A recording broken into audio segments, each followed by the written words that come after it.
Welcome students class for class 12 chapter 7 कर रहे हैं हम। एक्सरसाइज 7.5 इंटीग्रल्स पे बेस्ड है।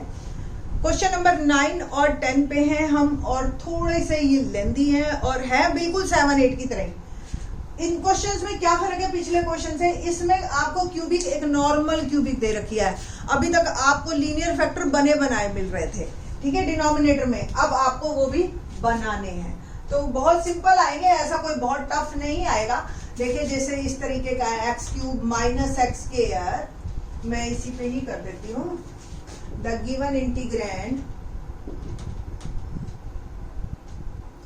Is a proper rational function. तो पहले एक बार को इसके रैशनल फंक्शन के हम जो है फैक्टर बना लेते हैं डिनोमिनेटर के। क्यूबिक जो दे रखी है, क्या करेंगे हम? It can be written as 3x + 5। Denominator में देखिए एक्स स्क्वायर पहली दो टर्म में कॉमन, x - 1, इन दो में x -x -1, यही है हमारे पास +1। देखिए -1 कॉमन निकाला मैंने और ये आ गया x - 1, ठीक है जी। इन दोनों में -1 कॉमन निकाला तो ये x - 1। तो 3x + 5 अपॉन में एक फैक्टर x - 1 कॉमन निकल गया और ये x² - 1 अगला फैक्टर बन गया। इस x² - 1 को भी आप फर्दर फैक्टर कर सकते हो। क्या हो गए? x - 1 और x + 1। अब आप देख रहे हो ये पिछले क्वेश्चन 8th क्वेश्चन की तरह ही, आप प्रीवियस लेक्चर देखना मेरा, तो आपको 8th क्वेश्चन की तरह ही रिपीटेड रूट्स मिल गए इसमें। तो इसको आप लिख सकते हो 3x + 5 upon x - 1 whole square और x + 1, ठीक है। तो this integrand can be decompose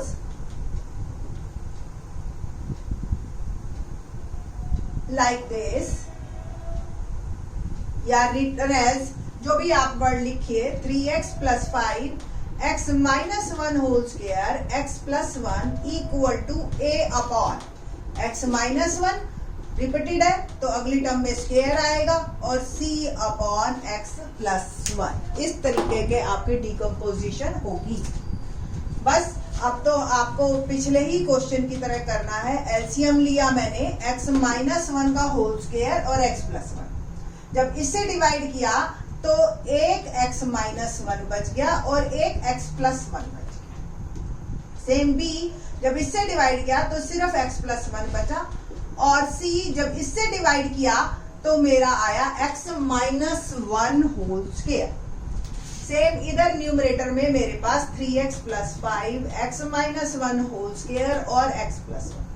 बस अब मेरे को डिफरेंट x की वैल्यूज डालनी है और मेरे को जो है इस क्वेश्चन को आगे मूव करना है, ठीक है जी।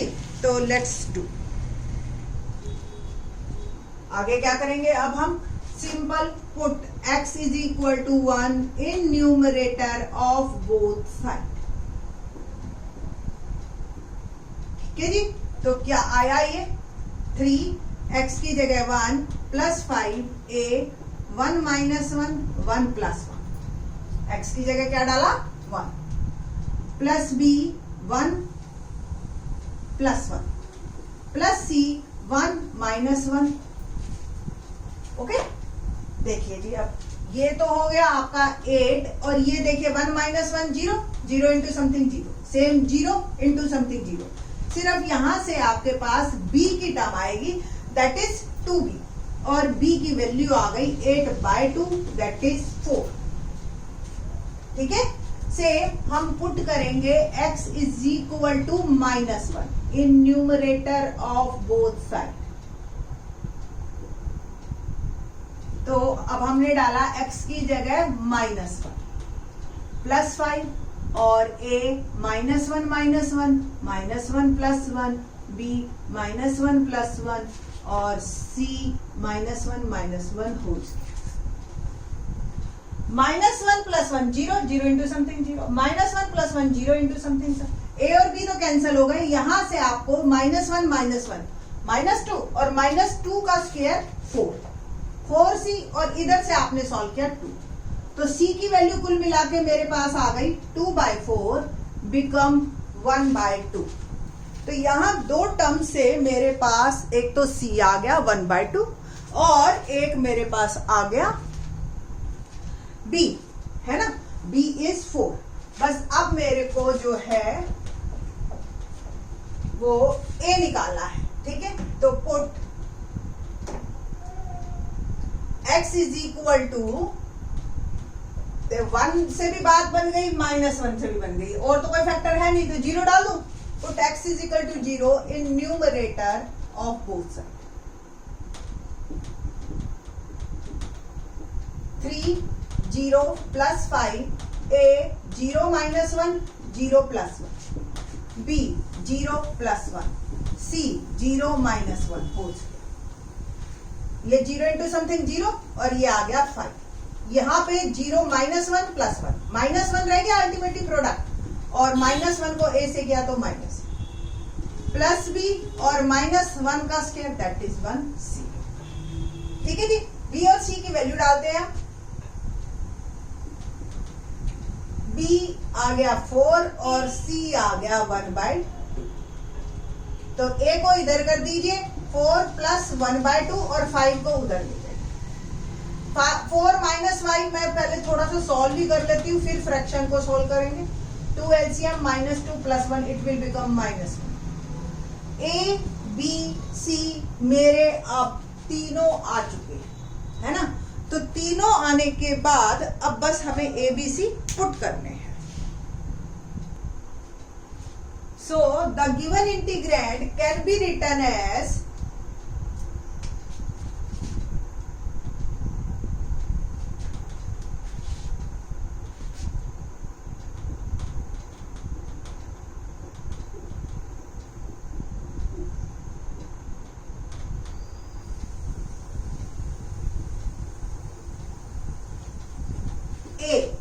a की वैल्यू मेरी क्या आई है -1/2 और अपॉन में क्या आएगा x -1। b 4 अपॉन में क्या आएगा x -1 स्क्वायर। c 1/2 अपॉन में क्या आएगा x प्लस 1। ठीक है जी, now I can rub it.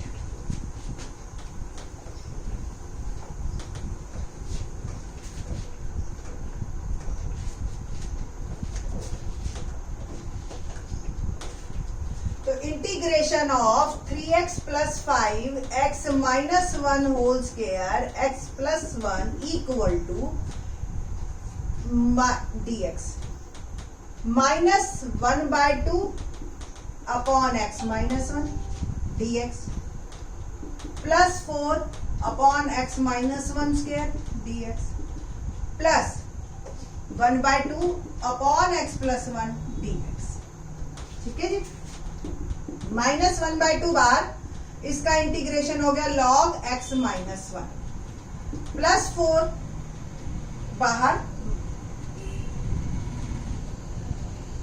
1 upon x minus 1 का होल स्क्वायर। ये पिछले ही लेक्चर में मैंने बताया था इसका इंटीग्रेशन, यानी कि x माइनस 1 की पावर -2। इंटीग्रेशन जब आप करोगे तो -2 प्लस 1 और डिनोमिनेटर में वही नंबर आएगा। तो कुल मिला के ये आ गया x -1 की पावर -1 अपॉन -1, और आप लिख सकते हो -1 अपॉन x माइनस 1। तो इसका इंटीग्रेशन हो गया मेरा -1 अपॉन x माइनस 1 प्लस 1/2, और इसका इंटीग्रेशन हो गया log x प्लस 1 प्लस। बस इन दोनों को थोड़ा सा आप फाइन वे में लिख लीजिए। 1/2 कॉमन, प्लस वाले को मैं पहले लिख रही हूं, log x प्लस 1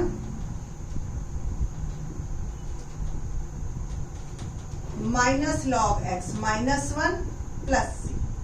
ठीक है जी, तो -4 upon x minus 1 plus 1/2। log की प्रॉपर्टी आपको पता ही है, क्या होती है property? log m minus log n can be written as log m by n। ठीक है, तो plus 1/2 log x plus 1 upon x minus 1 plus c is my answer. तो ये क्वेश्चन नंबर जो है आपका 9 यहाँ पे मेरा कंप्लीट होता है। 1/2 x plus 1 x minus 1 -4 upon x minus 1 plus c। ठीक है जी, तो ये हमारा आंसर है। क्वेश्चन नंबर 10 देखते हैं, क्या है 10।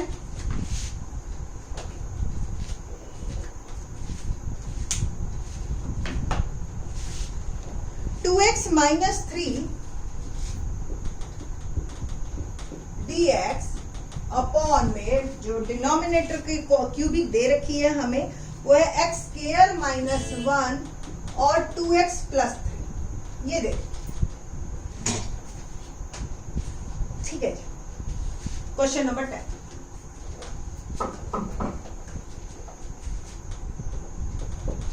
ना बस अब इसके denominator the given integrand is a proper rational function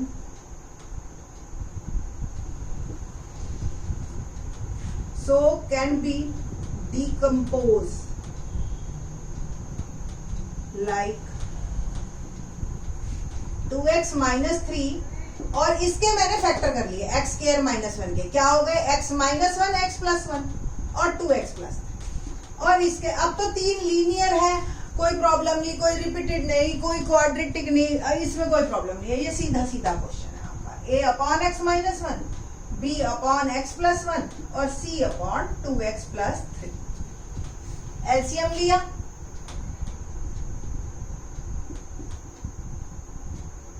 a upon, देखो इससे डिवाइड किया, क्या आया x प्लस 1 और 2x प्लस 3 प्लस b, इससे डिवाइड किया x माइनस 1 और 2x प्लस 3 प्लस c, इससे डिवाइड किया आया x माइनस 1 x प्लस 1। ठीक, डिनोमिनेटर मेरा सेम है, मेरे को बस ऐसी ए बी सी चाहिए जिससे कि न्यूमरेटर भी सेम हो जाए। For finding A B and C we can put x is equal to 1 in both, in numerator of both sides. Okay, now इधर वाल डाला 1 minus 3 a 1 plus 1 2 1 plus 3 plus b 1 minus 1 2 1 plus 3 plus c 1 minus 1 1 plus 1। देखो जी 1 minus 1 0, 0 into something 0, 1 minus 1 0, दो term तो आपकी 0 हो गई। 2 minus 3 solve करके माइनस 1 आया और ये आया आपका a 1 प्लस 1 2 और ये 2 प्लस 3 5। इधर कुल मिला के ये 10a is equal to minus 1 और a की वैल्यू आ गई मेरी माइनस 1/10। ठीक है जी, ना put x is equal to minus 1 in numerator of both sides.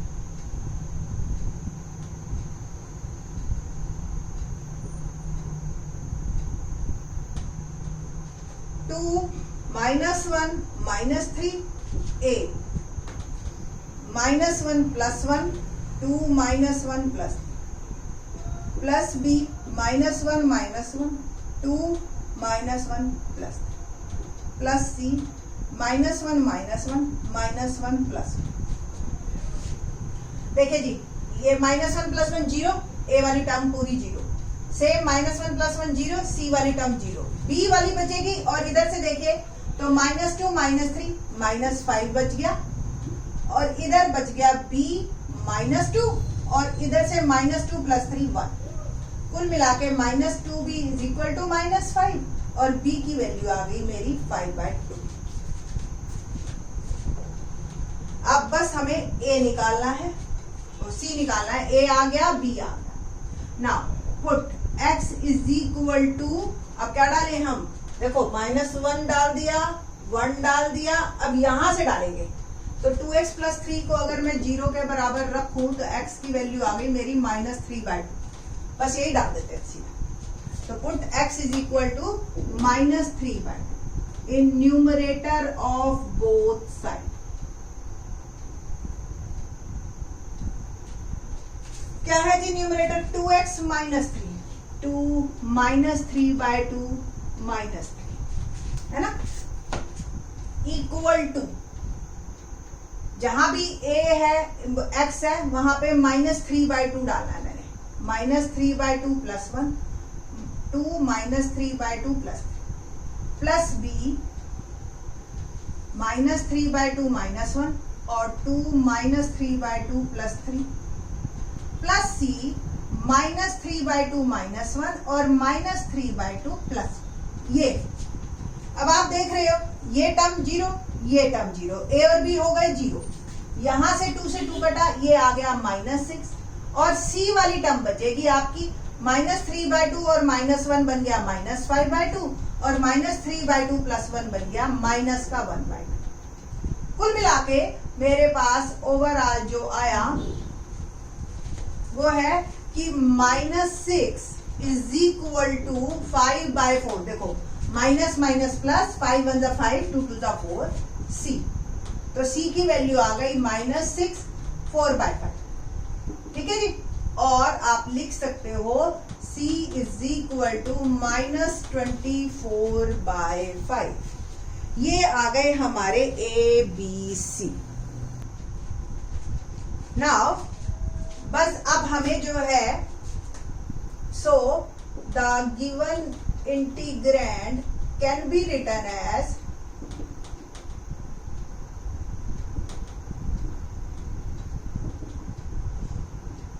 थोड़ा सा मैं रिफाइंड फॉर्म में लेके आती हूं आप लोगों के लिए, सारा रब करते हैं। a b और c की वैल्यू डालनी है बस हमने, है ना, इसमें तो पुट a b c, ये -1/10, b 5/2 और c जो है मेरा -24/5। ये इंटीग्रेंड हो गया मेरा, ये ABC कांस्टेंट आए। अब हम इसका एलसीएम लेंगे तो अल्टीमेटली ऊपर जो है 2x - 3 ही बचेगा। मैं सारा बाकी रब कर रही हूँ ताकि आप लोगों को क्लियर रहे कि अब करना क्या है। बस अब हमें इंटीग्रेशन करना है इसका। तो integration of 2x - 3 upon x - 1 x + 1 2x + 3 dx is equal to -1/2 x - 1 dx plus 5/2 upon x + 1 dx और -24/5 2x + 3 dx, ठीक है जी। तो -1/10 बाहर कर दीजिए और इसका हो गया इंटीग्रेशन log x - 1। सेम 5/2 बाहर कर दीजिए, इसका इंटीग्रेशन हो गया log x + 1।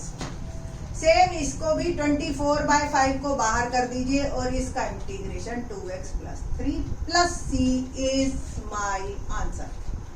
तो इसीलिए ये थोड़ा सा आसान हो गया क्योंकि तीनों लीनियर फैक्टर अलग अलग थे हमारे ये वाले, इसलिए डायरेक्ट हमारे इंटीग्रेशन होते चले गए, ठीक है जी।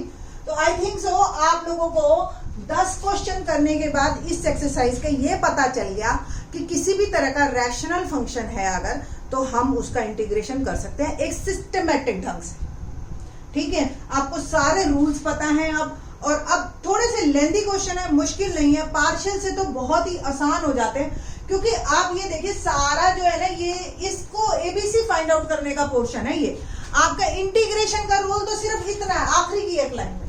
तो इंटीग्रेशन मुश्किल नहीं है इन क्वेश्चन में। इन क्वेश्चन में सिर्फ आपकी प्रैक्टिस, आप लोग 6 से पढ़ते आ रहे हो कि ये कैसे आपको डिवाइड करने हैं, ठीक है। होप सो आपको अच्छी तरह से समझ आएंगे, ठीक है। बाकी के क्वेश्चन इन द नेक्स्ट।